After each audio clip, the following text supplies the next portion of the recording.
Hello everyone, welcome to English Shorthand classes. Exercise 4th. Get ready for the dictation. Start.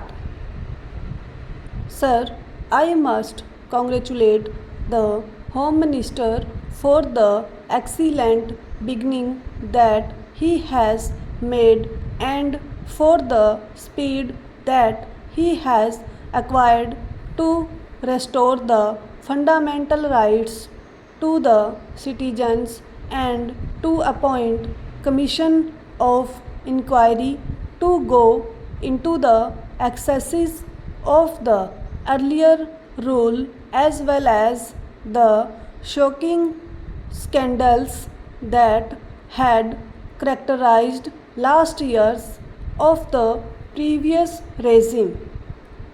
However, in all humility, I must confess that it is not enough. The 42nd Amendment of the Constitution should be withdrawn immediately. The fundamental rights will have to be fully restored.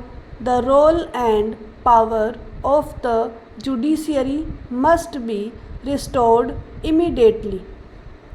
Then the necessary correction in the attitude of the police cannot be achieved if at this moment we do not differentiate between those officers and men who acted on instructions and those who went out of their way to trouble and harass people during the earlier rule.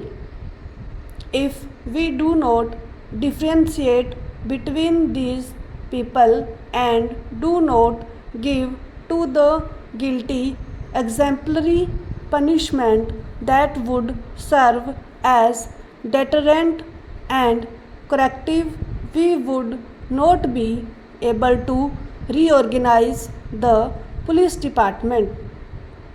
Now I come to the area of general administration for which the Home Minister is wholly responsible. Our public offices have not earned a great reputation for efficiency. Public petitions and letters remain unanswered and under consideration for months and months together.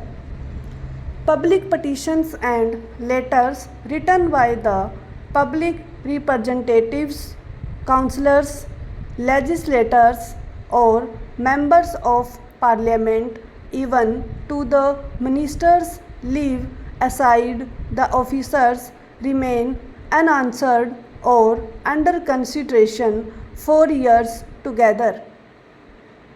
Sometimes we do not get a reply at all to our letters. Our people have to suffer because of this. We hope the Home Minister will see that these public offices function efficiently even after 50 years of our own government. These public officers, especially officers like block development officers and the public officials, do not behave properly and they even behave very badly to the public. The Home Minister should look into that so that the public officers behave properly and in a manner as to instill confidence in the people that it is their own government which wants to serve them and not to terrorize them. Within the time you have given, I want to draw the attention of the Home Minister to a very important matter. I know the law and order is a state subject, honorable member was telling that our Home Minister has encroached upon this state subject. Sir, if some state governments and their chief ministers and ministers behave in such a way which is against people's interest, naturally government of India have to take action against these people's. Stop.